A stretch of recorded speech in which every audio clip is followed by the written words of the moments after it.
Today we are proud to be the Washington Commanders. At MGM National Harbor, hope springs eternal at the Washington Commanders Welcome Home Luncheon. On the field, that means a Lombardi Trophy coming home to Washington, D.C. That's what it means.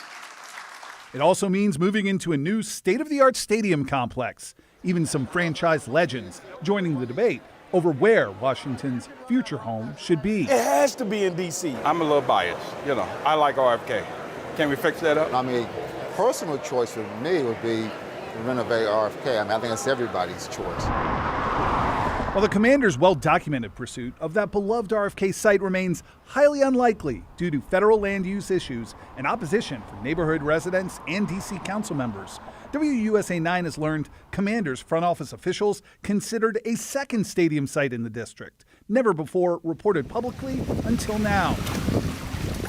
The site sits in southeast D.C., right across the Anacostia River, on land known as Poplar Point. Poplar Point is 110 acres, which would go a long way towards helping the team house that stadium and mixed-use retail complex it envisions. But Poplar Point has some challenges as well. Although the land is in the process of being transferred from federal control to D.C. government control, there are ongoing environmental investigations related to the cleanup of soil contamination to remove hazardous materials.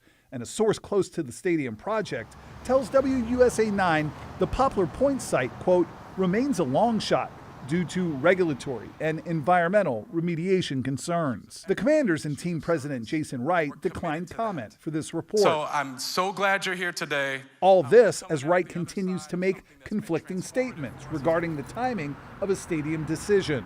When we sat down back in April at FedEx Field, Wright told me the team did not have a target date to be in a new stadium. Is there any chance that you're playing here after 2027? Timeline is the craziest thing to talk about at this stage. But on two different occasions, including just last month, Wright reportedly told Commanders beat writers the team was still hoping to move into a new stadium when the lease on FedEx runs out after the 2026 season. It is a name that I believe will soon bring a championship back to Washington. And as the team kicks off a new era in Washington football, questions still linger if the team might ever return to the district to fight for old D.C. We're not the Maryland Commanders, we're not the Virginia Commanders, we are the Washington Commanders. Maryland leaders are not waiting on a stadium decision, moving forward with economic development near FedEx without the team. Virginia remains the odds-on favorite, with state lawmakers possibly considering new stadium legislation without tax dollars for owner Daniel Snyder. Eric Flack, WUSA 9.